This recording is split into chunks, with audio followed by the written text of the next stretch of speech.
business leaders, technology leaders, civil society and NGO leaders anywhere in the world for a genuine dialogue, and particularly importantly this year. Thankfully, this group is meeting under better economic circumstances than during the pandemic, but once again, we're facing very serious different economic conditions around the world. One of the central challenges that is impacting me is how capitalism can benefit more, and how can we broaden our global economy for greater and greater participation. That is a question where the President has shown real leadership through investing in infrastructure, reducing barriers to growth, and initiatives like the Trump account, designed to give more Americans a direct stake in the growth of the U.S. economy. As he enters the second year of his second term, we are interested in hearing his plans for 2026 and beyond, and will no doubt create more and more conversation. And that's what the forum is about, a serious conversation in the spirit of dialogue, discussions where the world is headed, where are we going, and these discussions would be incomplete without the President of the United States, the most important leader in the world. We appreciate him here, so let me introduce and welcome back to Davos the President of the United States, Donald J. Trump.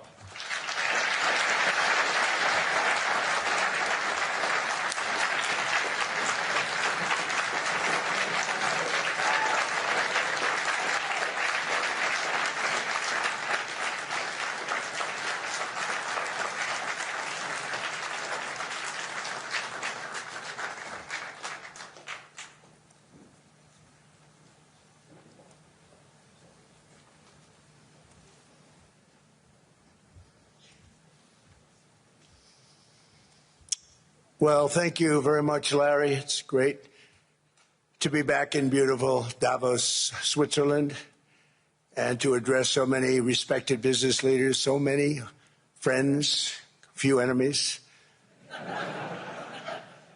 and all of the distinguished guests. It's a who's who, I will say that. I've come to this year's World Economic Forum with truly phenomenal news from America. Yesterday marked the one-year anniversary of my inauguration, and today, after 12 months back in the White House, our economy is booming, growth is exploding, productivity is surging, investment is soaring, incomes are rising, inflation has been defeated, our previously open and dangerous border is closed and virtually impenetrable. And the United States is in the midst of the fastest and most dramatic economic turnaround in our country's history. Under the Biden administration, America was plagued by the nightmare of stagflation, meaning low growth, and high inflation, a recipe for misery, failure, and decline.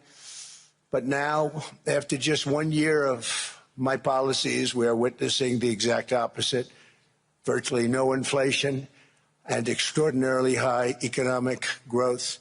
Growth like, I believe, you'll see very shortly, our country has never seen before, perhaps no country has ever seen before. Over the past 3 months, core inflation has been just 1.6%. Meanwhile, fourth quarter growth is projected to be 5.4%, far greater than anybody other than myself and a few others had predicted. Since the election, the stock market has set 52 all-time high records. So that's in 1 year, 52 records, adding $9 trillion in value to retirement accounts, 401ks, and people's savings. People are doing very well. They're very happy with me. Since my inauguration, we've lifted more than 1.2 million people off of food stamps, and after 4 years in which Biden secured less than $1 trillion of new investment in our country. Think of that, $1 trillion, substantially less than that. in 4 years, we've secured commitments for a record-breaking $18 trillion, and we think when the final numbers come out, they'll be closer to $20 trillion of investment. That's never been done by any country at any time, not even close. Just over 1 year ago, under the radical left Democrats, we were a dead country. Now we are the hottest country anywhere in the world. In fact, the United States economy is on pace to grow at double the rate that was projected by the IMF just last April. And with my growth and tariff policies, it should be much higher. I really believe we can be much higher than that. And this is all great news, and it's great for all nations. The USA is the economic engine on the planet, and when America booms, the entire world booms. It's been the history. When it goes bad, it goes bad. You all follow us down, and you follow us up, and we're at a point that I don't believe we've ever been. I never thought we could do it this quickly. My biggest surprise is I thought it would take more than a year, maybe like a year and 1 month. But it's happened very quickly. This afternoon, I want to discuss how we have achieved this economic miracle, how we intend to raise living standards for our citizens to levels never seen before, and perhaps how you too and the places where you come from can do much better by following what we're doing, because certain places in Europe are not even recognizable, frankly, anymore. They're not recognizable. And we can argue about it, but there's no argument. Friends come back from different places. I don't want to insult anybody and say I don't recognize it. And that's not in a positive way. That's in a very negative way. And I love Europe, and I want to see Europe go good, but it's not heading in the right direction. In recent decades, it became conventional wisdom in Washington and European capitals that the only way to grow a modern Western economy was through ever-increasing government spending, unchecked mass migration, and endless foreign imports.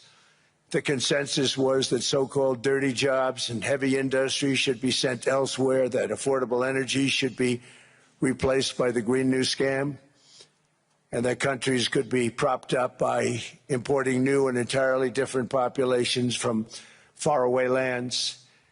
This was the path that Sleepy Joe Biden administration and many other Western governments very foolishly followed, turning their backs on everything that makes nations rich and powerful and strong. And there's so much potential in so many nations. The result was record budget and trade deficits and a growing sovereign deficit driven by the largest wave of mass migration in human history. We've never seen anything like it. Quite frankly, many parts of our world are being destroyed before our very eyes, and the leaders don't even understand what's happening. And the ones that do understand aren't doing anything about it. Virtually all of the so-called experts predicted my plans to end this failed model would trigger a global recession and runaway inflation.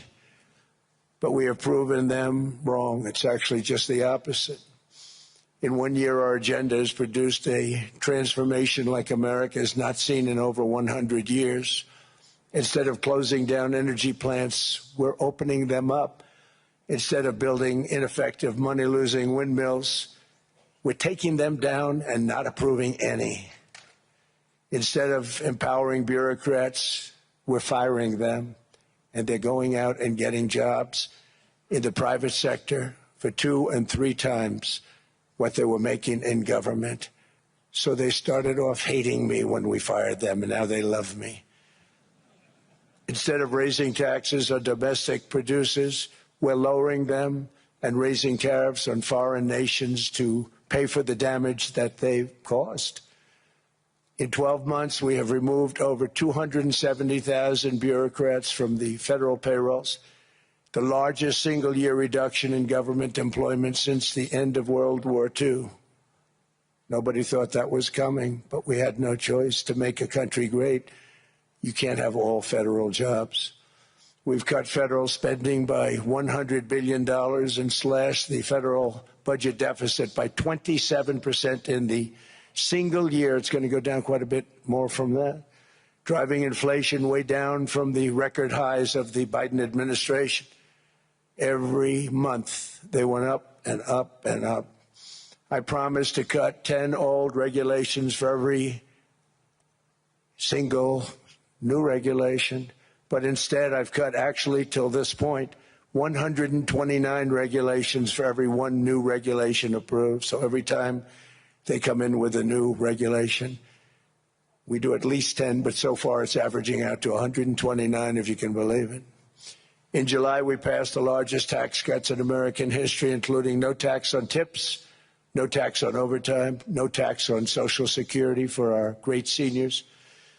We also provided 100% expensing, that's the one they like, and bonus depreciation for all new equipment and capital investments to help companies expand and shift production to America. They are so in love with that. They build a plant, they're able to deduct it immediately, the whole thing, rather than waiting 38 to 41 years in the old days. This is a miracle taking place. Nobody thought it would ever be done by any country, but it's done by us. It was what made my first term the most successful 4-year term that we've ever had from a financial standpoint. And now we've upped it. This is a 10-year program, not a 1-year program. But you're allowed to deduct everything in 1 year. It used to be 38 to 41 years. With tariffs, we've radically reduced our ballooning trade deficit, which was the largest in world history. We were losing more than $1 trillion every single year, and it was just wasted. It was going to waste. But in 1 year, I slashed our monthly trade deficit by a staggering 77%, and all of this with no inflation, something everyone said could not be done. There were a couple of brilliant people that actually thought I was doing the right thing. I thought I was doing the right thing. Now they all think I'm doing the right thing because they can't believe the numbers. American exports are now up by more than $150 billion. Domestic steel production is up by 300,000 tons a month, and it's doubling over the next 4 months. It's doubling and tripling, and we have steel plants being built all over the country. Nobody thought they'd see that. Factory construction is up by 41%, and that number is really going to skyrocket right now because that's during a process that they're putting in to get their approvals, and we've given very, very quick, fast approvals. In the process, we've made historic trade deals with partners covering 40% of all U.S. trade. Some of the greatest companies and countries in the world. We have countries as our partner, too. The European nations, Japan, South Korea. They're our partners. They've gone into massive deals with us, especially on oil and gas. And these agreements raise growth and cause stock markets to boom, not only in the U.S., but virtually every country that came to make a deal, because, as you've learned, when the United States goes up, you follow. It's really become a staple. In America, I've stopped the nation-wrecking energy policies that drive up prices while sending jobs and factories to the world's worst polluters. They are indeed polluters. Under sleepy Joe Biden, new domestic oil and gas leases fell by 95%. Think of that. And they wonder, why was gasoline going up so fast? The gasoline actually topped $5 a gallon, and some places $7 a gallon, and more than 100 major power plants were violently shut down by incompetent people that had no idea what the hell they were doing. Under my leadership, U.S. natural gas production is at an all-time high by far. U.S. oil production is up by 730,000 barrels a day, and last week we picked up 50 million barrels from Venezuela alone. Venezuela has been an amazing place for so many years, but then they went bad with their policies. 20 years ago, it was a great country, and now it's got problems, but we're helping them. And those 50 million barrels, we're going to be splitting up with them, and they'll be making more money. But they've made it a long time. Venezuela is going to do fantastically well. We appreciate all of the cooperation we've been we've been giving great cooperation. Once the attack ended, and they said, let's make a deal. More people should do that. But Venezuela is going to make more money in the next 6 months than they've made in the last 20 years. Every major oil company is coming in with us. It's amazing. It's a beautiful thing to see. The leadership of the country has been very good. They've been very, very smart. The price of gasoline is now below $2.50 a gallon in many states, $2.30 a gallon in most states. Then we'll soon be averaging less than $2 a gallon. In many places, it's already down even lower, $1.95 a gallon. Numerous states are at $1.99, numbers that nobody has heard for years. Actually, since my last administration, we got it down to around those numbers. I've signed an order directing and approval of many new nuclear reactors. We're going heavy into nuclear. I was not a big fan because I didn't like the risk, the danger, but they have the progress they've made with nuclear is unbelievable, and the safety progress they've made is incredible. We're very much into the world of nuclear energy, and we can have it now at good prices and very, very safe. And we're leading the world in AI by a lot. We're leading China by a lot. I think President Xi respects what we've done, in part because I've allowed these big companies building these massive buildings to build their own electric capacity. They're building their own power plants, which when added up is more than any country anywhere in the world is doing. I read recently an article in the Wall Street Journal that China's creating so much energy, and they are. I got to hand it to them. But we're creating as much or more, and we're letting them do that. I'm very proud of it. It was my idea. I said, you can't create this much energy. We needed more than double the energy currently in the country just to take care of the AI plants. And I said, we can't do that. We have an old grid system. And I came up with the idea, you know, you people are brilliant. You have a lot of money. Let's see what you can do. You can build your own electric generating plants. And they looked at me. They didn't believe me. All of the names that are, I think, in the room right now, if you want to know the truth, they didn't believe it. And I said, no, you can't. They came back 2 weeks and they didn't have the plant. They said, we thought you were kidding.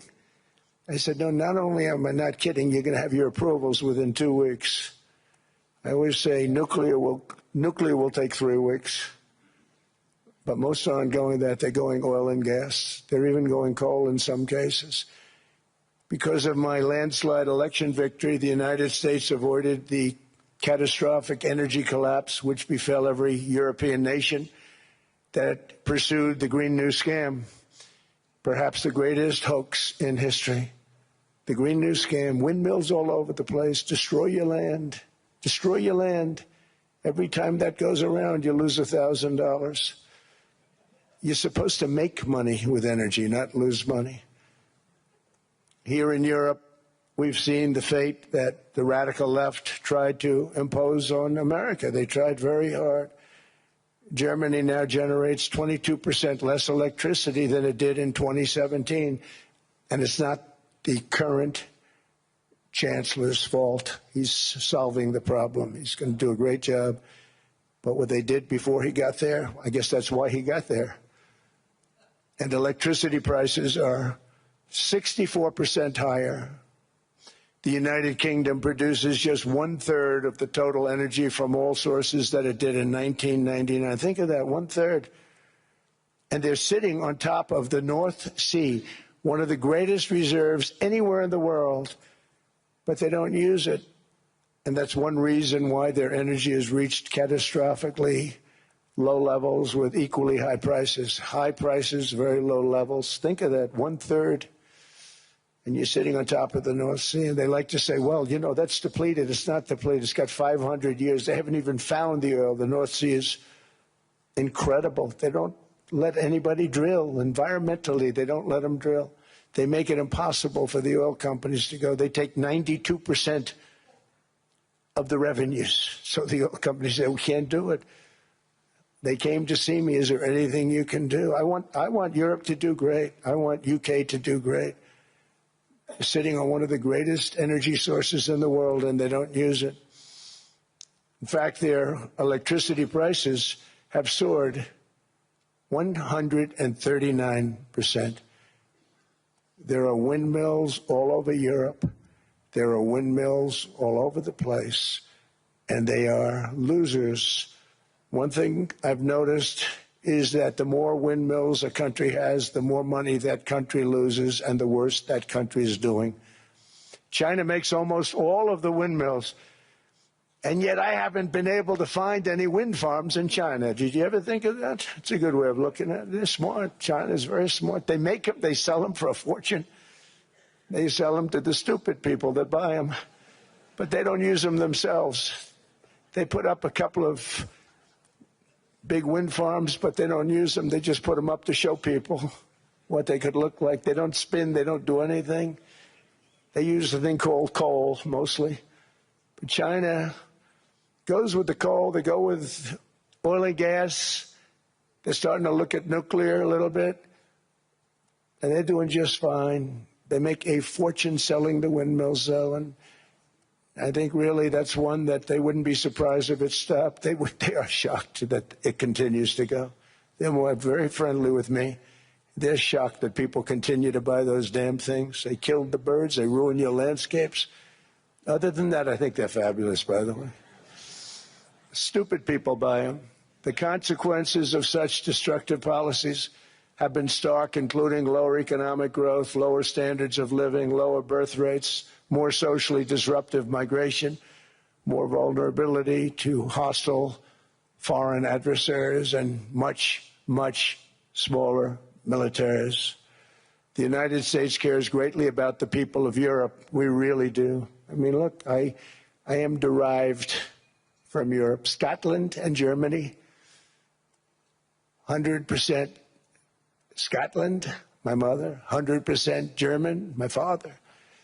And we believe deeply in the bonds we share with Europe as a civilization. I want to see it do great.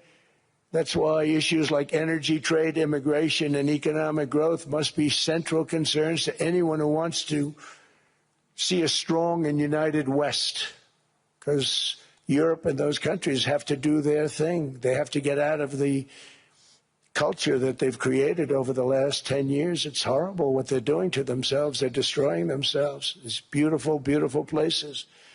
We want strong allies, not seriously weakened ones. We want Europe to be strong. Ultimately, these are matters of national security, and perhaps no current issue makes the situation more clear than what's currently going on with Greenland. Would you like me to say a few words of Greenland? I was going to leave it out of the speech, but I think I would have been reviewed very negatively. I have tremendous respect for both the people of Greenland and the people of Denmark, tremendous respect. But every NATO ally has an obligation to be able to defend their own territory. And the fact is, no nation or group of nations is in any position to be able to secure Greenland other than the United States.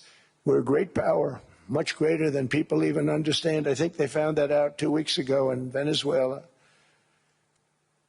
We saw this in World War II, when Denmark fell to Germany after just 6 hours of fighting and was totally unable to defend either itself or Greenland.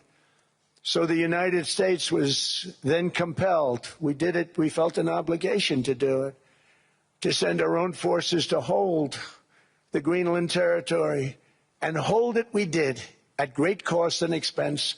They didn't have a chance of getting on it, and they tried. Denmark knows that. We literally set up bases on Greenland for Denmark. We fought for Denmark. We weren't fighting for anyone else. We were fighting to save it for Denmark. Big, beautiful piece of ice. It's hard to call it land. It's a big piece of ice. But we saved Greenland and successfully prevented our enemies from gaining a foothold in our hemisphere. So we did it for ourselves also. And then after the war, which we won, We won it big. Without us, right now you'd all be speaking German and a little Japanese, perhaps. After the war, we gave Greenland back to Denmark. How stupid were we to do that? But we did it. But we gave it back. But how ungrateful are they now?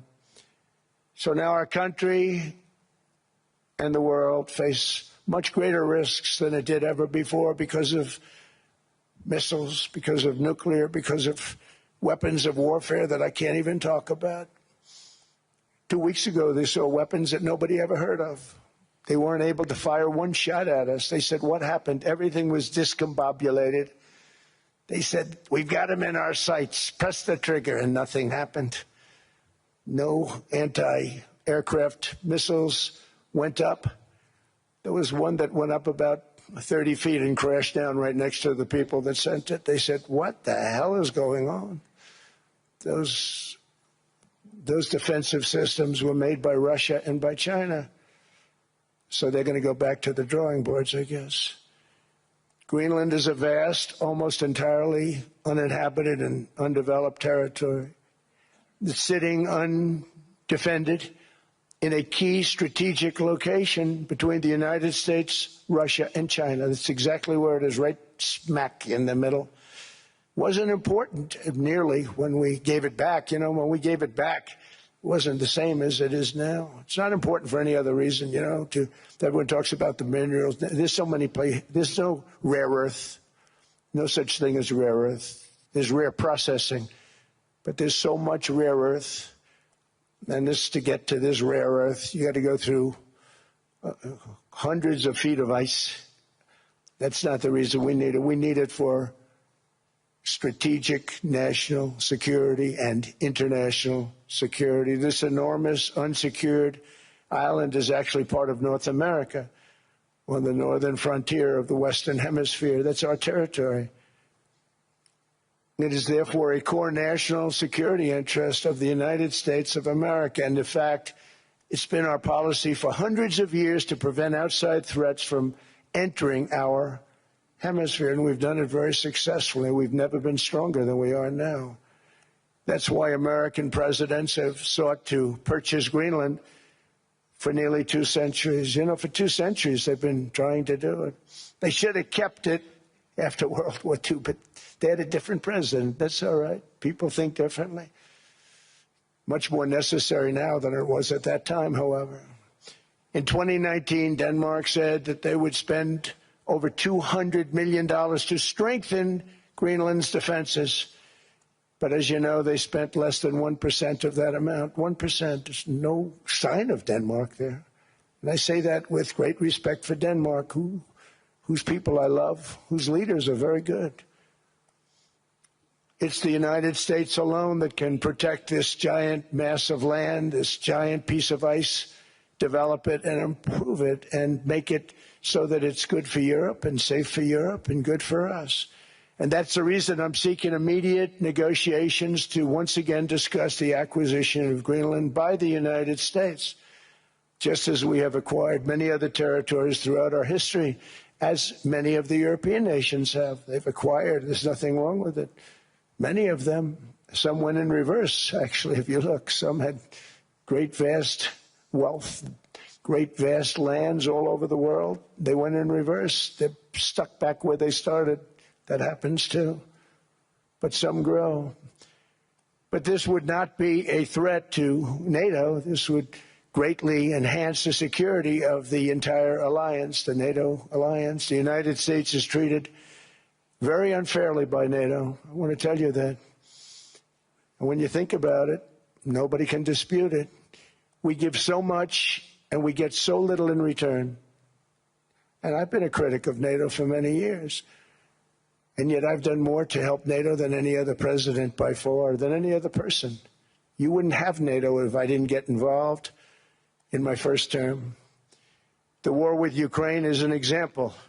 We are thousands of miles away, separated by a giant ocean. It's a war that should have never started, and it wouldn't have started if the 2020 U.S. presidential election weren't rigged. It was a rigged election. Everybody now knows that. They found out. People will soon be prosecuted for what they did. It's probably breaking news, but it should be. It was a rigged election. You can't have rigged elections. You need strong borders, strong elections, and ideally a good press. I always say it. Strong borders, strong elections, free, fair elections, and a fair media. The media is terrible. It's very crooked. It's very biased, terrible. But someday it'll straighten out because it's losing all credibility. Think of it. When I went in a landslide, a giant landslide, won all 7 swing states, won the popular vote, won everything, and I only get negative press. That means that it has no credibility. And if they're going to get credibility, they're going to have to be fair. So you need a fair press. But you also need those other elements. And I inherited a terrible, terrible situation. If you look, the border was open. The inflation was raging. Everything was bad with the United States when I came into office. But I also inherited a mess with Ukraine and Russia, something that would have never happened. And I know Putin very well. He and I would discuss Ukraine. It was the apple of his eye, but he wasn't going to do anything. I said, Vladimir, you're not doing it. He would never have done it. It was terrible what happened. I could see it happening, too. After I left, I could see it happening. Biden had given Ukraine and NATO $350 billion, a staggering sum, $350 billion. I came in, and just like the southern border, just like inflation, just like our economy, I said, wow, this place is in trouble, meaning our country. All of these things were out of control. But the border was out of control. We fixed it with the strongest border anywhere in the world. And I've now been working on this war for 1 year, during which time I settled 8 other wars. India, Pakistan. I settled other wars that were Vladimir Putin called me, Armenia, Azerbaijan. He said, I can't believe you settled that one. They were going on for 35 years. I settled it in 1 day. And President Putin called me. He said, you know, I can't believe I've worked on that war for 10 years trying to settle it. I couldn't do it. I said, do me a favor, focus on settling your war. Don't worry about that one. What does the United States get out of all of this work, all of this money, other than death, destruction, and massive amounts of cash going to people who don't appreciate what we do? They don't appreciate what we do. I'm talking about NATO. I'm talking about Europe. They have to work on Ukraine. We don't. The United States is very far away. We have a big, beautiful ocean separating us. We have nothing to do with it. Until I came along, NATO was only supposed to pay 2% of GDP. But they weren't paying. Most of the countries weren't paying anything. The United States was paying for virtually 100% of NATO. And I got that stopped. I said, that's not fair. But then, more importantly, I got NATO to pay 5%, and now they were paying, and now they are paying. So something nobody said was possible. They said, we will never go up higher than 2%. But they went to 5%, and now they're paying the 5%. They didn't pay the 2%, and now they're paying the 5%. And they're stronger for it, and they have an excellent, by the way, Secretary General, who's possibly in the room. Mark, are you here? Yes, he's here. Hello, Mark. We never asked for anything, and we never got anything. We probably won't get anything unless I decide to use excessive strength and force, where we would be, frankly, unstoppable. But I won't do that. Okay? Now everyone's saying, oh, good. That's probably the biggest statement I made, because people thought I would use force. I don't have to use force. I don't want to use force. I won't use force. All the United States is asking for is a place called Greenland, where we already had it, as a trustee, but respectfully returned it back to Denmark not long ago after we defeated the Germans, the Japanese, the Italians, and others in World War II. We gave it back to them. We were a powerful force then, but we are a much more powerful force now. after I rebuilt the military in my first term and continue to do so today. We have a budget of $1.5 trillion. We're bringing back battleships. The battleship is 100 times more powerful than the great battleships you saw in World War II, those great, big, gorgeous ships, the Missouri, the Iowa, the Alabama. Because I thought maybe we could take them out of mothballs. They said, no, sir, these ships are 100, think of that, 100 times more powerful than those big, magnificent pieces of art that you saw so many times ago, that you still see on television. You say, wow, what a force. 100 times, each ship 100 times more powerful than the big battleships of the past. So that was the end of the mothball story. So what we have gotten out of NATO is nothing except to protect Europe from the Soviet Union and now Russia. I mean, we've helped them for so many years. We've never gotten anything, except we pay for NATO. And we paid for many years until I came along. We paid for, in my opinion, 100% of NATO because they weren't paying their bills.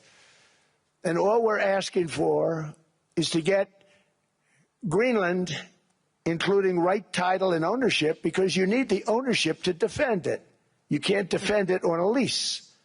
Number one, legally it's not defensible that way, totally. And number two, psychologically, who the hell wants to defend a license agreement or a lease, which is a large piece of ice in the middle of the ocean where if there is a war, much of the action will take place on that piece of ice. Think of it.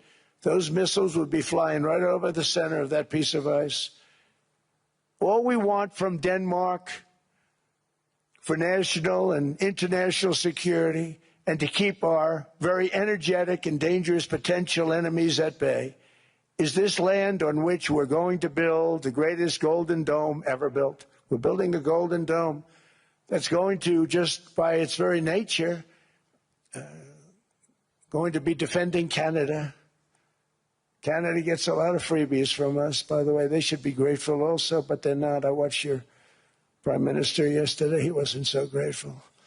But they should be grateful to us. Canada lives because of the United States. Remember that, Mark, the next time you make your statements. What we did for Israel was amazing, but that's nothing compared to what we have planned for the United States, Canada, and the rest of the world. We are going to build a dome like no other. We did it for Israel. And by the way, I told Bibi, stop taking credit for the dome. That's our technology. That's our stuff.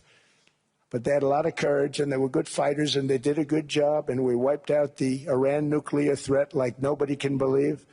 Nobody's ever seen anything like it. That, Venezuela, taking down Soleimani, wiping out al-Baghdadi when he tried to reinstitute ISIS. We did a lot. I did a lot of big things, all perfectly executed. Everyone was perfectly executed. Somebody told me that, a military expert told me, sir, everything you've done has been perfectly executed. I said, I know. So other presidents have spent, whether foolishly or not, trillions and trillions of dollars on NATO and gotten absolutely nothing in return. We've never asked for anything. It's always a one-way street. Now they want us to help them with Ukraine. And we say, we're going to. I'm really helping, not even them. I want to see, last week, if you saw, it was 10,000 soldiers, but last month it was 31,000 soldiers died. 31,000. That's this room times, the number of people in this room times 30. Think of it. 30,000 soldiers died in 1 month. The month before it was 27,000. The month before that it was 28,000. The month before that it was 25,000. It's a bloodbath over there. And that's what I want to stop. It doesn't help the United States, but these are souls. These are young people. Look like you, look like some of you right in the front row. They go to war. Their parents are so proud. Oh, there he goes, comes back. 2 weeks later, they get a call, your son's head's been blown off. I want to stop it. It's a horrible war. It's the worst since World War II. They keep going, they'll exceed World War II. The numbers are staggering, how many people they've lost. They don't want to talk about it. Ukraine and Russia lost just tremendous amounts. And I'm dealing with President Putin, and he wants to make a deal, I believe. I'm dealing with President Zelensky, and I think he wants to make a deal. I'm meeting him today. He might be in the audience right now. But they got to get that war stopped because too many people are dying, needlessly dying. Too many souls are being lost. It's the only reason I'm interested in doing it. But in doing it, I'm helping Europe, I'm helping NATO, and I've until the last few days when I told them about Iceland, they loved me. They called me daddy, right, last time. A very smart man said, he's our daddy. He's running it. I was like running it. I went from running it to being a terrible human being. But now what I'm asking for is a piece of ice, cold and poorly located, that can play a vital role in world peace and world protection. It's a very small ask compared to what we have given them for many, many decades. But the problem with NATO is that we'll be there for them 100%. But I'm not sure that they'd be there for us. If we gave them the call, gentlemen, we are being attacked. We're under attack by such and such a nation. I know them all very well. I'm not sure that they'd be there. I know we'd be there for them. I don't know that they'd be there for us. So with all of the money we expend, with all of the blood, sweat, and tears, I don't know that they'd be there for us. They're not there for us on Iceland, that I can tell you. I mean, our stock market took the first dip yesterday because of Iceland. So Iceland's already cost us a lot of money. But that dip is peanuts compared to what it's gone up. And we have an unbelievable future in that stock. That stock market is going to be doubled. We're going to hit 50,000, and that stock market's going to double in a relatively short period of time because of everything that's happening. But this is a good example. After giving NATO and European nations trillions and trillions of dollars in defense, they buy our weapons. We make the greatest weapons in the world, but now we're going to make them faster, much faster. You saw that. I put a cap on the salaries. Then I put no buybacks, no stock buybacks, no various other things that they were doing. I mean, they were making $50 million, but it would take them 3 years to give you a Patriot missile. I said, that's not good. My chauffeur can do a better job than that, and he makes slightly less than 50.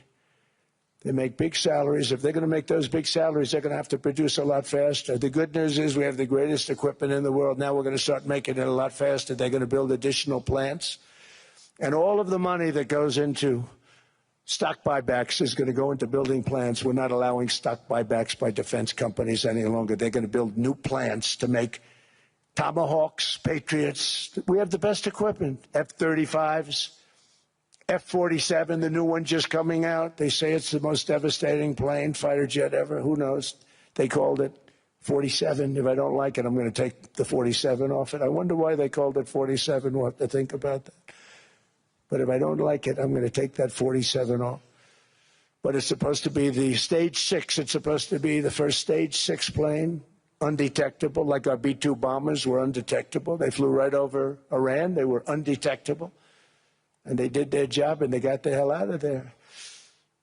So we want a piece of ice for world protection, and they won't give it. We've never asked for anything else, and we could have kept that piece of land, and we didn't. So they have a choice. You can say yes, and we will be very appreciative, or you can say no, and we will remember.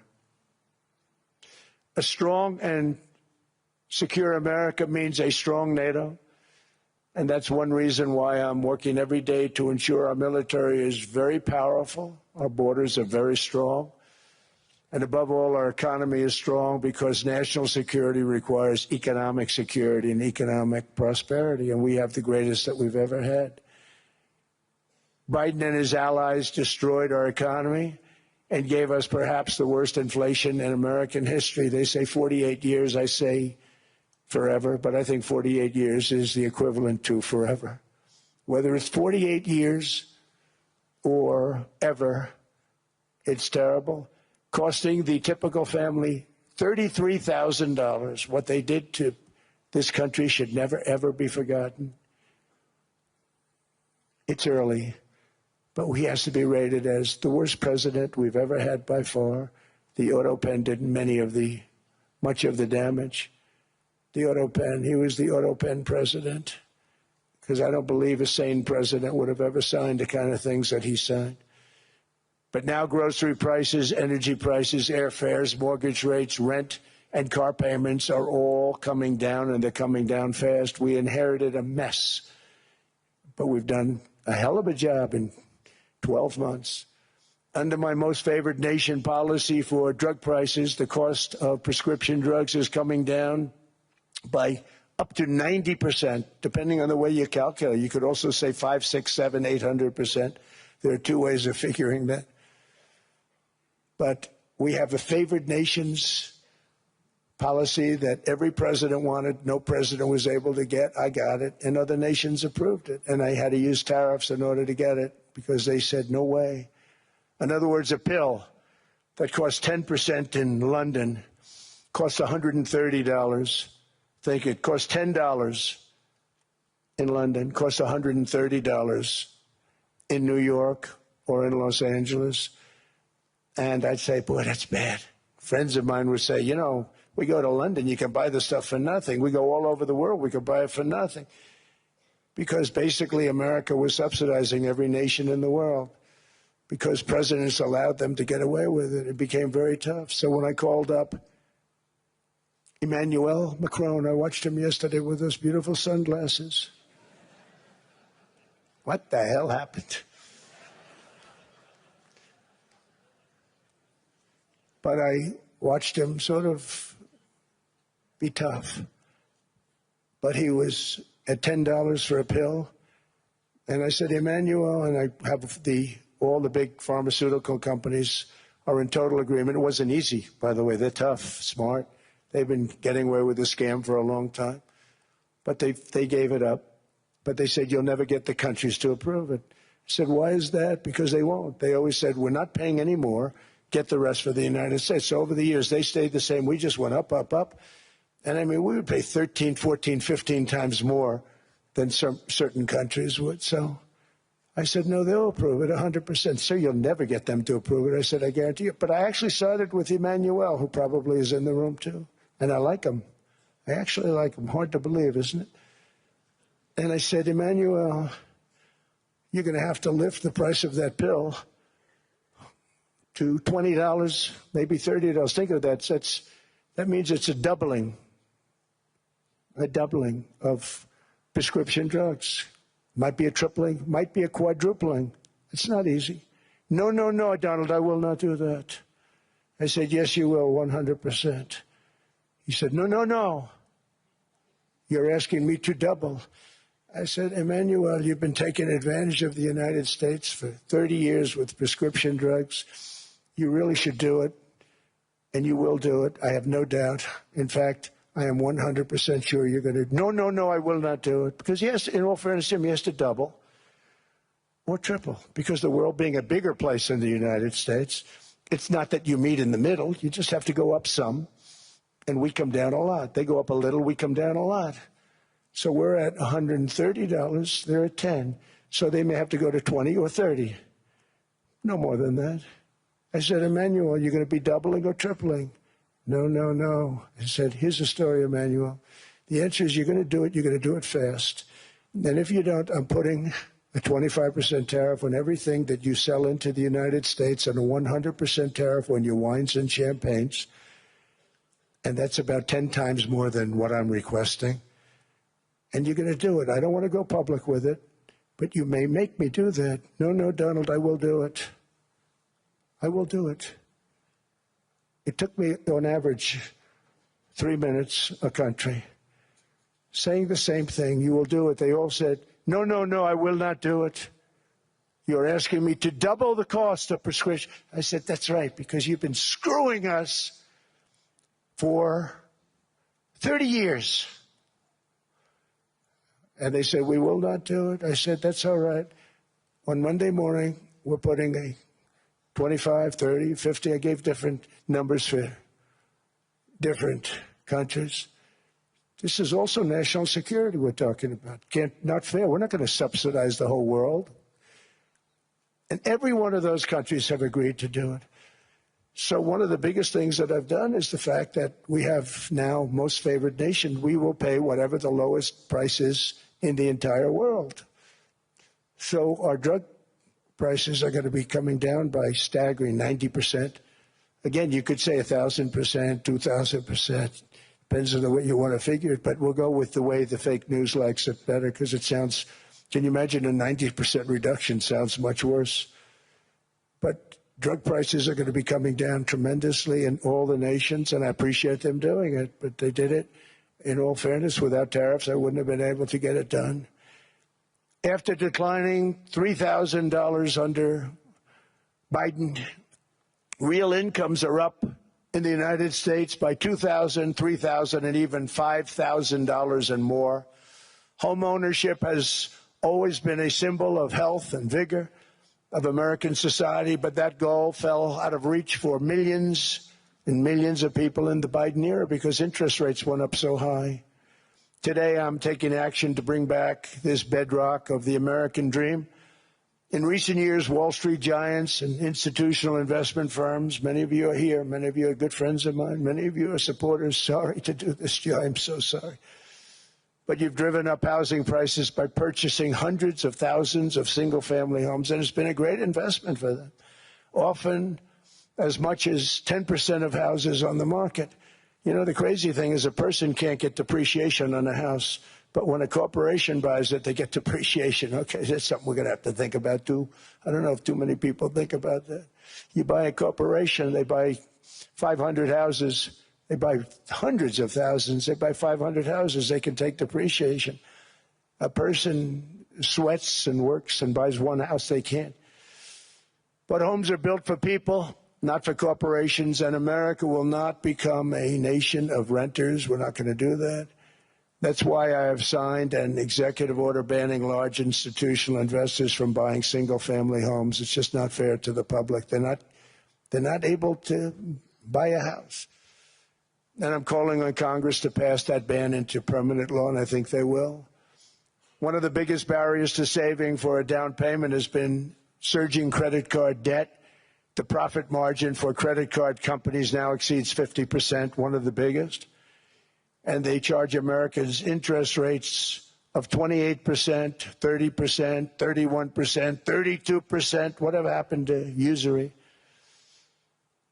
So to help our citizens recover from the Biden disaster, all caused by this horrible precedent, I'm asking Congress to cap credit card interest rates at 10% for 1 year. And this will help millions of Americans save for a home. They have no idea they're paying 28%. They go out there a little late in their payment and they end up losing their house. It's terrible. To unleash innovation in savings and financing, I'm also working to ensure America remains the crypto capital of the world. And to that end, last year I signed the landmark Genius Act into law. Now Congress is working very hard on crypto market structure legislation, Bitcoin, all of them, which I hope to sign very soon, unlocking new pathways for Americans to reach financial freedom. And I did it for two reasons. Number one, I thought it was politically good, and it was. I got tremendous political support. But more importantly, China wanted that market, too. It's just like they want the AI. And we've got that market, I think, pretty well locked up. If I didn't do it, you know, Biden was totally against it until before the election when they realized that, you know, there were millions of people voting against him over crypto. And all of a sudden they loved it very much, but it was too late. They blew it. But it is politically popular, but it's much more importantly, we have to make it so that China doesn't get the hold of it. And once they have that hold, we're not going to be able to get it back. So I'm honored to have done it. Finally, I've instructed government-backed institutions to purchase up to $200 billion in mortgage bonds to bring down interest rates. And I'll be announcing a new Fed chairman in the not-too-distant future. I think he'll do a very good job. See, I gave away some of it. He did give that away. So we have something, got something, but somebody that's very respected. They're all respected.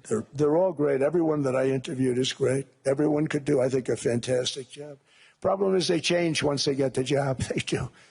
You know, they're saying everything I want to hear, and then they get the job. They're locked in for 6 years. They get the job, and all of a sudden, let's raise rates a little bit. I call them, sir, we'd rather not talk about this. It's amazing how people change once they have the job. But it's too bad. Sort of disloyalty, but they got to do what they think is right. We have a terrible chairman right now. Jerome, too late Powell. He's always too late. And he's very late with interest rates, except before the election. He was just fine for the other side. So we're going to have somebody that's great, and we hope he does the right job. Last week, the average 30-year mortgage rate dropped below 6% for the first time in many years. Another major factor in driving up housing costs was the mass invasion of our borders. And I have to say one thing about housing, because nobody ever says this. I am very protective of people that already own a house, of which we have millions and millions and millions. And because we have had such a good run, the house values have gone up tremendously. And these people have become wealthy. They weren't wealthy. They become wealthy because of their house. And every time you make it more and more and more affordable for somebody to buy a house cheaply, you're actually hurting the value of those houses, obviously, because the one thing works in tandem with the other. And I don't want to do anything that's going to hurt the value of people that own a house who, for the first time in their lives, are walking around the streets of whatever city they're in, very proud that their house is worth $500,000, $600,000, $700,000. Now, if I want to really crush the housing market, I could do that so fast, and people could buy houses, but you would destroy a lot of people that already have houses. In some cases, they've mortgaged their house, and the mortgage would be very low, and all of a sudden the mortgage without any changes becomes very high, and they end up losing the house. I'm not going to hurt, and I speak with Scott, who's doing a fantastic job, and Howard, who's doing a fantastic job, and all of my people. And I always say, look, you know, I can crush the hell out of the market. We can drop interest rates to a level, and that's one thing we do want to do. That's natural. That's good for everybody. You know, the dropping of the interest rates, we should be paying a much lower interest rate than we are. We should be paying the lowest interest rate of any country in the world, because without the United States, you don't have a country. I mean, I had a case with Switzerland. We happened to be in Switzerland. Maybe I'll give you a quick story. But they were paying nothing. They make beautiful watches, great watches, Rolex, all of them. They were paying nothing to the United States when they sent their product in. And we had a $41 billion deficit. $41 billion with this beautiful place. Flew over it, isn't it nice? So I said, let's put a 30% tariff on them so that we get back some of it, not all of it at all. We still have a deficit, big deficit. We had 41 million. That's a big deficit. And I said, let's put a tariff on. Different tariffs, different places. You're all party to them. In some cases, victims to them. But in the end, it's a fair thing. And most of you realize that. But we put a 30% tariff on Switzerland, and all hell broke loose. They were calling, I mean, like you wouldn't believe. And I know so many people from Switzerland, incredible place, incredible, brilliant place. But I didn't realize that they're only good because of us. And there's so many other examples. I mean, us, probably other places, but a majority of the money they make is because of us, because we never charged them anything. So they come in, they sell their watches, no tariffs, no nothing. They walk away, they make $41 billion on just us. So I said, no, we can't do that. So I'm going to bring it up. I'm still would have a deficit pretty substantial, but I brought it up to 30%. And I guess Prime Minister, I don't think President, I think Prime Minister called a woman, and she was very repetitive. She said, no, no, no, you cannot do that, 30%. You cannot do that. We are a small, small country. I said, yeah, but you have a big, big deficit. You may be small, but you have a bigger deficit than big countries. He said, no, no, no, please, you cannot do it. Kept saying the same thing over and over. We are a small country. I said, but you're a big country in terms of, and she just rubbed me the wrong way, I'll be honest with you. And I said, all right, thank you, ma'am, appreciate it. Do not do this. Thank you very much, ma'am. And I made it 39%. And then all hell really broke out. And I was paid visits by everybody. Rolex came to see me. They all came to see me. But I realized, and I reduced it, because I don't want to hurt people. I don't want to hurt them. And we brought it down to a, lower level. Doesn't mean it's not going up, but we brought it down to a lower level. But they pay now, tariff. But I realized that we have many places like that where they're making a fortune because of the United States. Without the United States, they wouldn't be making anything. Think of it. Switzerland made $41 billion on us. And as she said, it's a small place. And I realized with that, I don't know, it was so, because she was so aggressive. And I realized in that conversation that the United States is keeping the whole world afloat.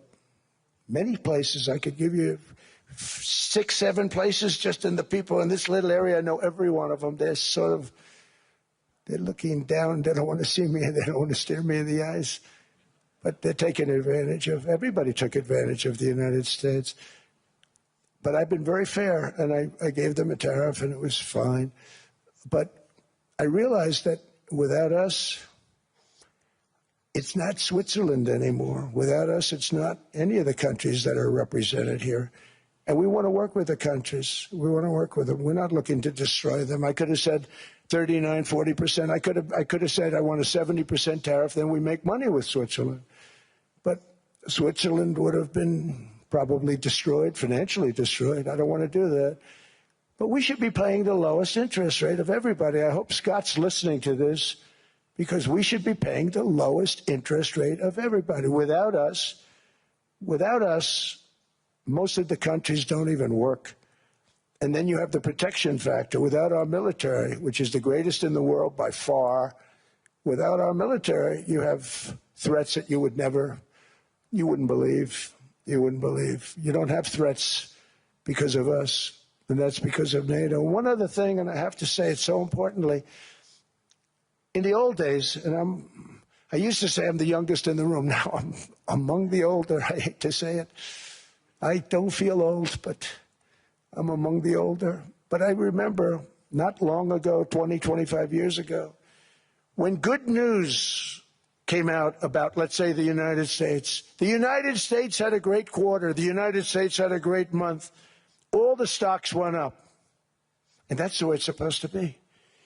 Now when they say the United States had a record quarter, it's unbelievable how well it's doing, all the stocks crash because they say, oh no, inflation, they're going to raise interest rates. And they do. Some of these stupid people like Powell, they raise interest rates. And what they do is they stop you from being successful.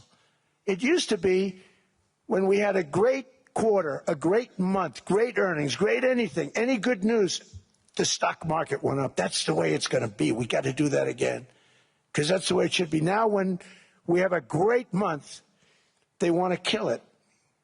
Like we did over 5%. People were surprised. We should do 20%. We could do 25%. When we announce good numbers, and the reason is they're so petrified of inflation. And growth doesn't mean inflation. We've had tremendous growth with very low inflation. In fact, growth can fight inflation, proper growth.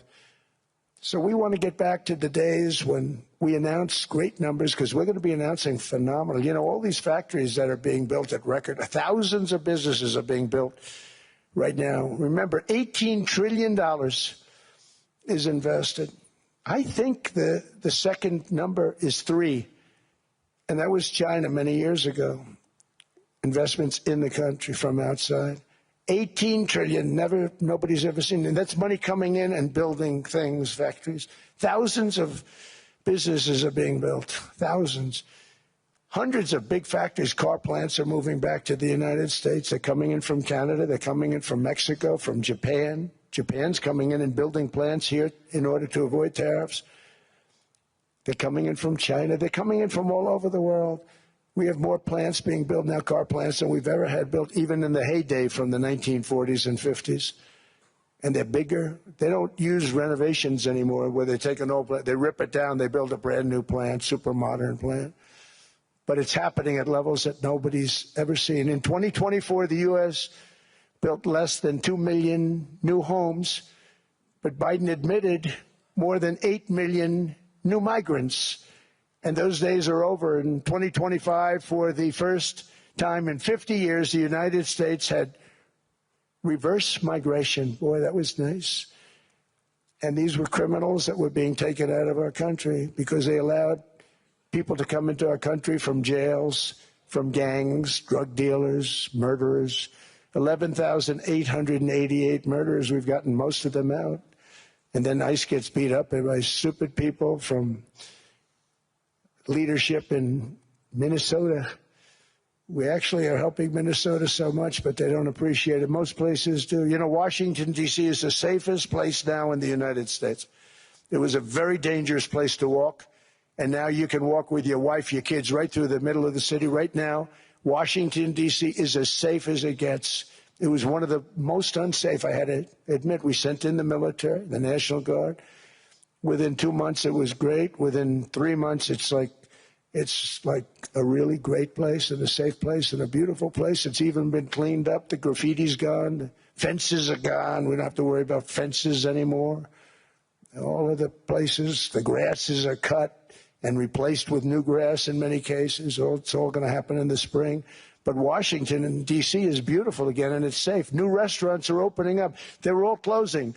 Now you can't get into a restaurant. Restaurants in Washington, D.C. are all opening. Memphis also, Memphis, Tennessee, New Orleans, Louisiana. We're there for 3 weeks. We've cut the crime down by 64%. Within another month, we'll have virtually no crime there. We can do that all over. We're going to help the people in California. We want to have no crime. I know Gavin was here. I used to get along so great with Gavin when I was president. Gavin's a good guy. And we're going to, if he needed it, I would do it in a heartbeat. I'd love to see. We did help them a lot in Los Angeles, a lot with the early in my term when they had some problems. But we would love to do it. I will say this, if I were a Democrat governor or whatever, I would call up Trump. I'd say, come on in, make us look good, because we're cutting crime down to nothing. And we're taking people out, career criminals, who are only going to do bad things, and we're bringing them back to their countries. But where we've done it, it's been amazing. And we have a capacity to do it at much greater levels.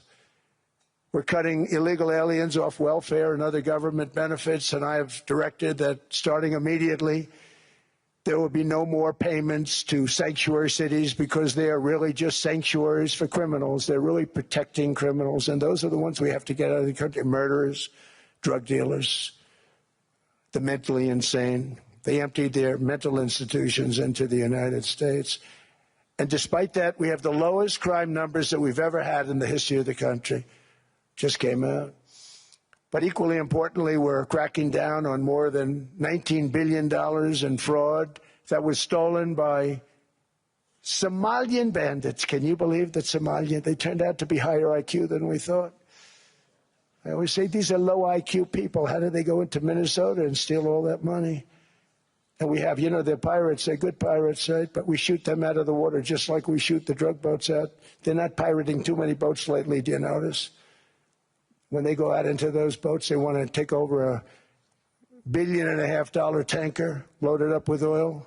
and they say, we're going to blow up your boat. They have powerful weapons. You hit the side of the boat, you blow the whole thing up. The insurance companies are petrified, so they say, just give them the boat. We'll give them money instead. And I don't do that. We blow them right the hell out of the water. We see them going out, we blow them out of the water. We don't have any pirates so much anymore. If we do, they won't be there long. We've cut down with the hitting of the boats that are loaded up with drugs, including submarines. Can you believe they actually buy small? They call mini subs, very fast. They're meant for drugs. We've knocked out 2 of them. The Democrats say they were fishing. You have ruined somebody's fishing weekend. I would say a submarine is not a fishing boat. You don't fish. But we've knocked down drugs by water, the oceans, the sea, by 97.2%. Think of that. And I actually say, who the hell are the 3%? Because I would not want to be piloting one of those boats. We knocked them down, and now we're going to start on land. We're going to knock it all out. The land is the easy part. What we did on sea is incredible, and that's our great military. The situation in Minnesota reminds us that the West cannot mass import foreign cultures which have failed to ever build a successful society of their own. I mean, we're taking people from Somalia, and Somalia is a failed, it's not a nation. Got no government, got no police, got no military, got no nothing. And then we have this fake congressperson who they just reported is worth $30 million. You believe this? Ilhan Omar, talking about the Constitution that provides me. She comes from a country that's not a country, and she's telling us how to run America. Not going to get away with it much longer, let me tell you. The explosion of prosperity and conclusion and progress that built the West did not come from our tax codes. It ultimately came from our very special culture. This is the precious inheritance that America and Europe have in common. We share it. We share it, but we have to keep it strong. We have to become stronger, more successful, and more prosperous than ever. We have to defend that culture and rediscover the spirit that lifted the West from the depths of the Dark Ages to the pinnacle of human achievement. We live in an incredible, changing period. It's an unbelievable time, but we have to take advantage of the time that we're in. In our hands are technologies that our ancestors could scarcely have. I mean, they couldn't have even dreamt some of the things that we see today. And so rapidly they're produced. I mean, AI, 2 years ago, nobody ever heard of the term, and now everybody's talking about it. And it can have some very good purpose. It could also have some dangerous purpose, and for that we have to watch out. But some tremendous things are happening because of it. And we're leading by so much. We're doing so well. But opportunities that are bigger and grander than ever before in human history are right before us. It is the pioneers in this room. Many of you in this room are true pioneers. You're two truly brilliant people. Just your ability to get a ticket is brilliant because you have about 50 people for every seat. I don't know what. That's Larry. Everything Larry touches turns to gold. He made this very successful. But you're in this room, and some of you are the greatest leaders anywhere in the world. You're the greatest brains anywhere in the world.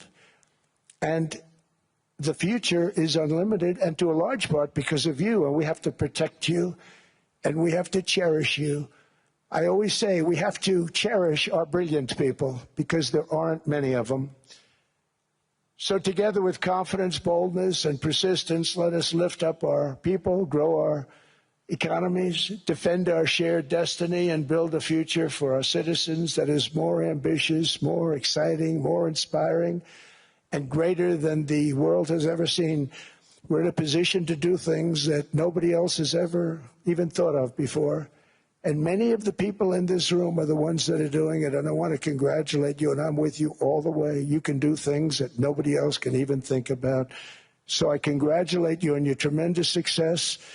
And the United States is back, bigger, stronger, better than ever before. And I'll see you around. Thank you all very much. Thank you very much.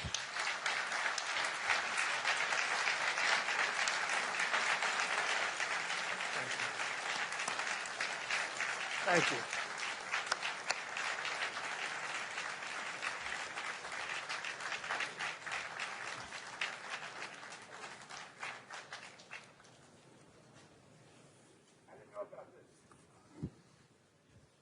This was supposed to be a nice fire chat, Mr. President. Yes, good.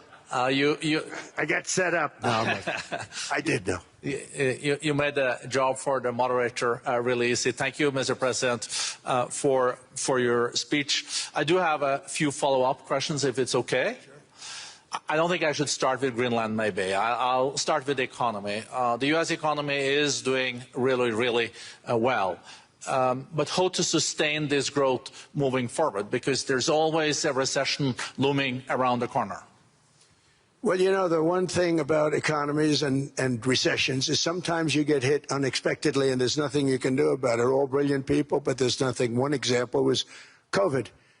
We had an economy going at levels like nobody had ever seen my first 2.5, 3 years. And then I heard the word pandemic, not COVID. They came up with that name over a period of time. We won't get into that. But I heard the word pandemic. And I had a poll come out that was so strong just prior to that, and I was with the two best pollsters, McLaughlin and Fabrizio, and they said, sir, George Washington and Abraham Lincoln, if they came back and ran as president and vice president, they couldn't beat you. And then what happened is the following day, I was told to stay tuned because there's something really bad happening in China. There are bodies laying all over Wuhan, right around that certain building that we talk about. I always said it came from Wuhan. It did come from Wuhan. And they were body bags. We saw it by satellite. And they said, there are strange things happening in China. And so it began. And we ended up with the COVID, and the whole world suffered. We did a phenomenal job. I don't think we got the credit we deserve. We did something that Operation Warp Speed, which some people say was one of the greatest military feats ever. We did a great job. Used our military, used a lot of people. But sometimes you get hit with things, nothing you can do. You get hit with things like that unexpectedly. And we got through it. And when I left, the stock market was higher than it was previous to the COVID coming up. And I called it a great achievement. But things happen. Bad things happen. The things that we can stop are wars if we're smart.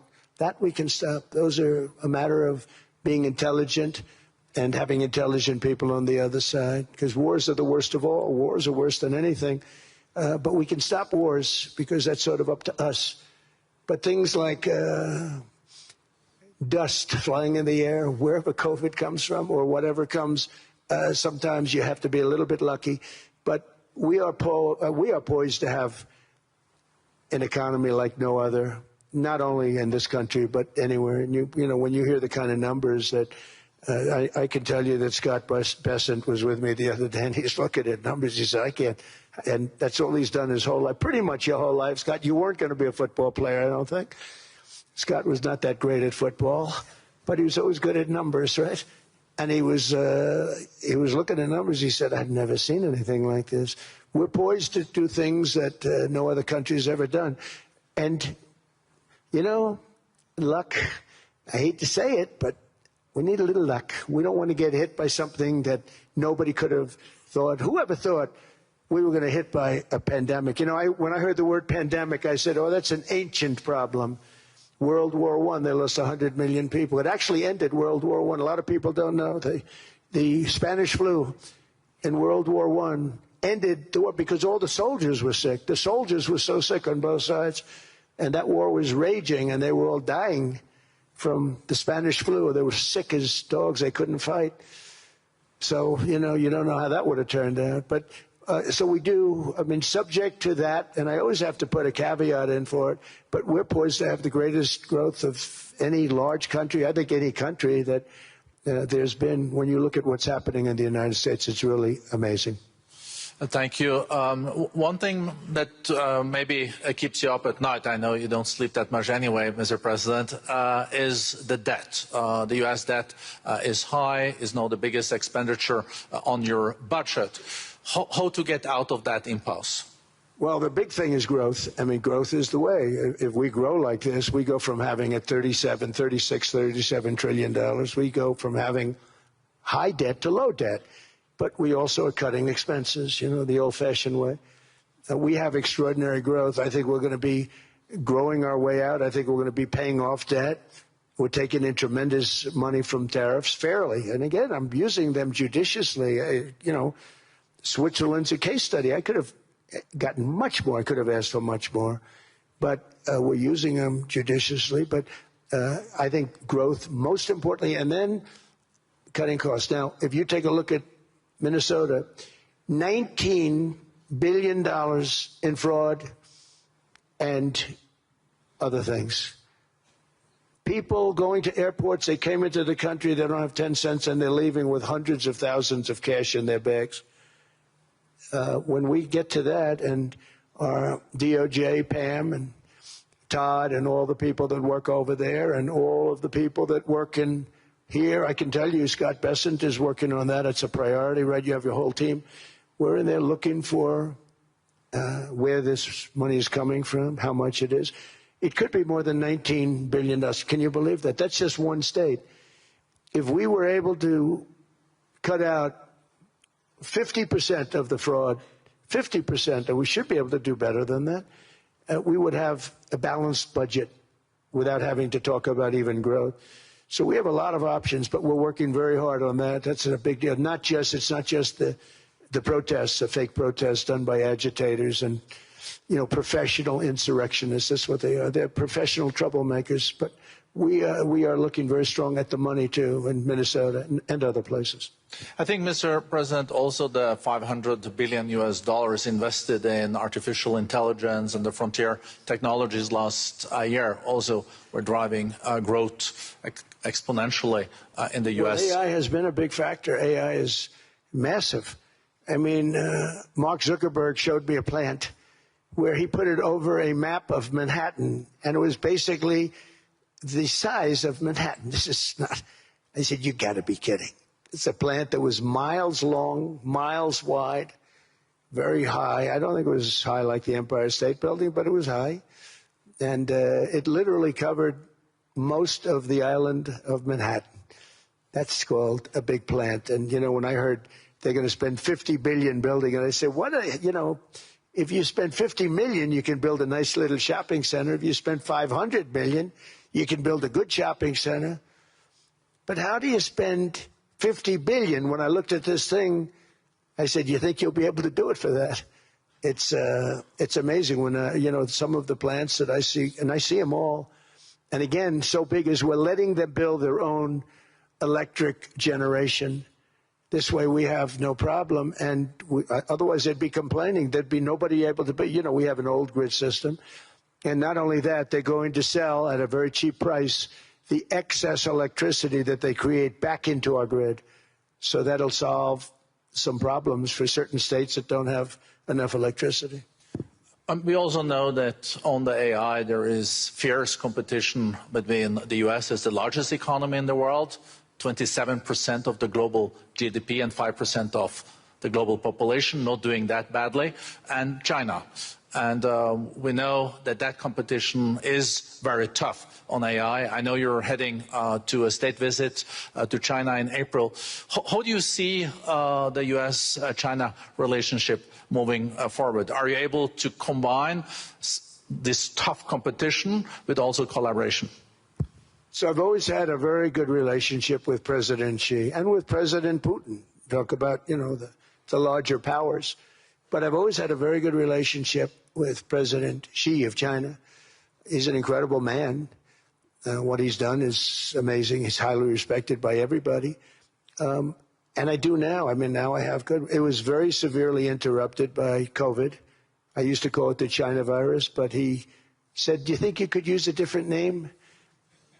And I decided to do that because why should we have a problem over that?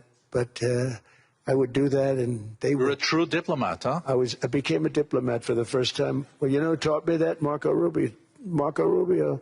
He said, let me teach you about diplomacy. Hey, any guy that gets approved by 100% of the votes, Think of it. He got liberal Democrats and radical right Republicans to approve him. He's the only one. The next one was like lost 45 votes, right? But he got all 100 votes voting for him. And at first I wasn't happy about it. I said, wait a minute, I don't like that. And now it turns out that the Democrats probably wish they didn't do that. And Marco has been fantastic. Marco, stand up, please. You have done a great job as Secretary of State. He's going to go down as the best Secretary of State. And Scott, and we have Susie, who's the first female Chief of Staff, and she's the best Chief of Staff, too.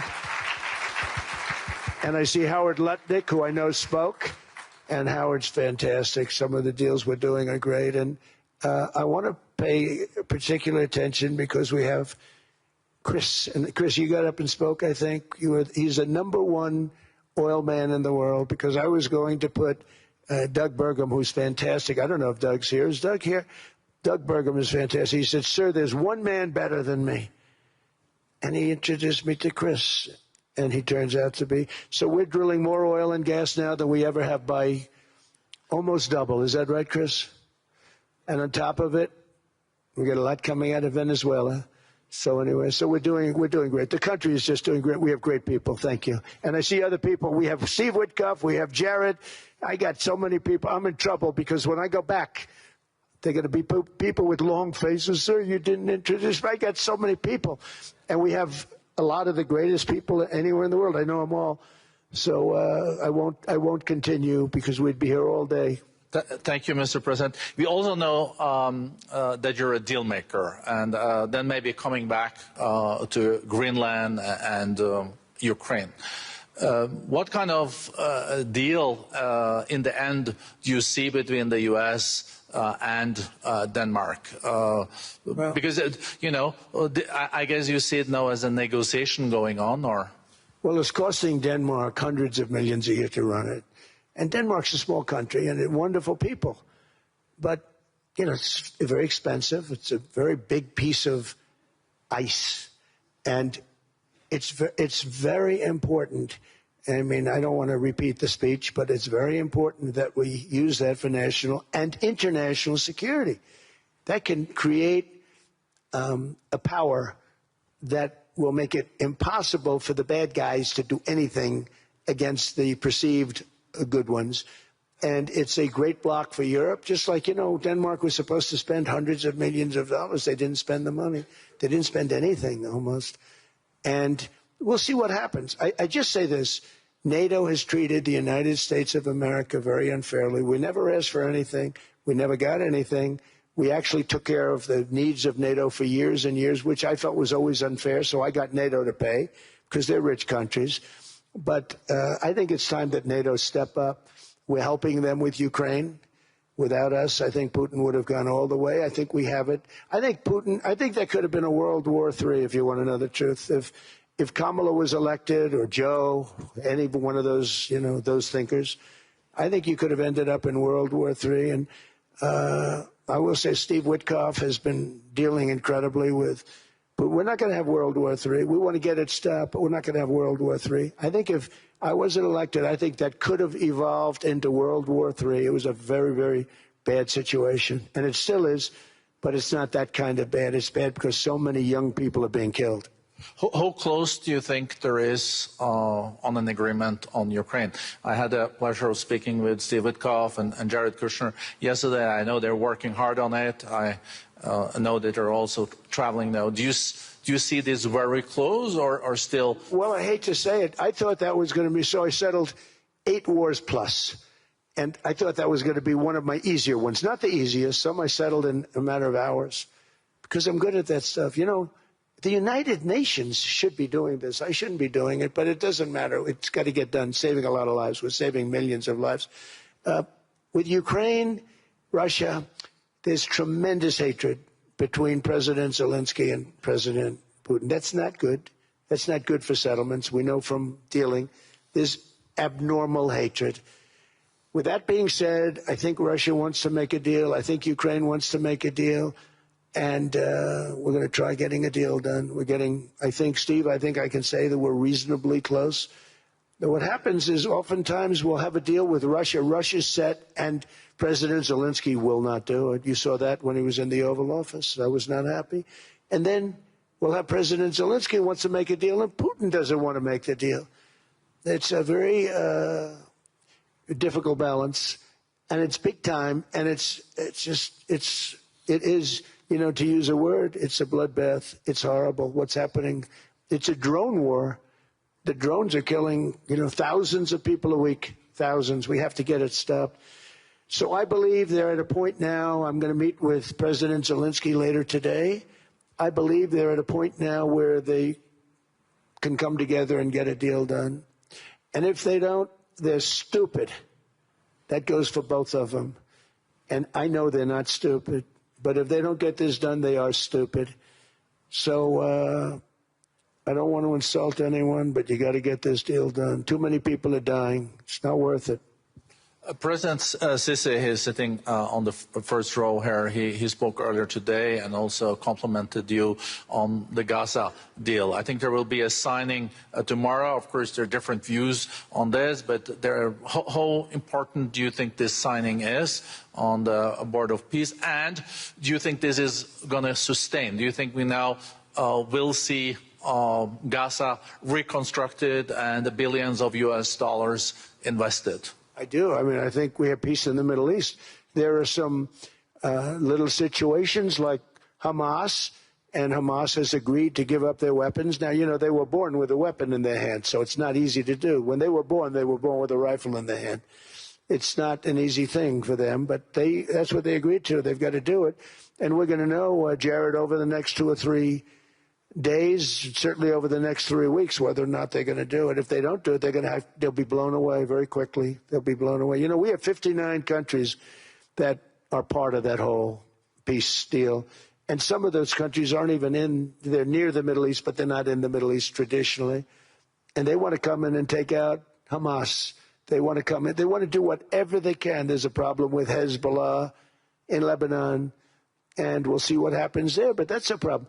But there are these little flames, but there's peace in the Middle East. Now, had we not gone in and knocked out with those big, beautiful, we just ordered 25 brand new ones, the latest and the greatest, the B-2 bomber. Think of them, they went in there at 2 o'clock in the morning with no moon, no light, no nothing, and every single one of those massive bombs hit its target, 100,000-pound bombs hit its target, every one of them. And then on top of it, from a submarine 300 miles away, we hit the sites with tomahawks, which is an unbelievable weapon. So, you know, we did our job. If we didn't do that, you would have never had peace in the Middle East. And the countries like Saudi Arabia, UAE, and Qatar could never have, and others could never have signed anything because you would have had this dark cloud, and the dark cloud was Iran with nuclear. Iran would, if we didn't take them out, they would have had a nuclear weapon within 2 months. They were very close to having the nuclear weapon, and we hit them hard. And it was a total obliteration. If they may try again, but they're going to have to try from a different area because that area was obliterated. Incredible thing we did. And because we did that, we were able to make peace. If we didn't do that, I would say, Jared and Steve, if we didn't do that, there was no chance of making peace because the countries I just named and other countries could have never signed off. They were afraid. They were afraid. We had a bully. The bully was Iran, the bully of the Middle East. They used to call it for years. They were the bully of the Middle East. They're not the bully of the Middle East anymore. Mr. President, I know you even had to change a plane last night, so I guess you didn't have much sleep, but I think you're... but your energy is still there. I know you have several bilateral meetings. I know you're also hosting a reception. So thank you so much for coming back to Davos.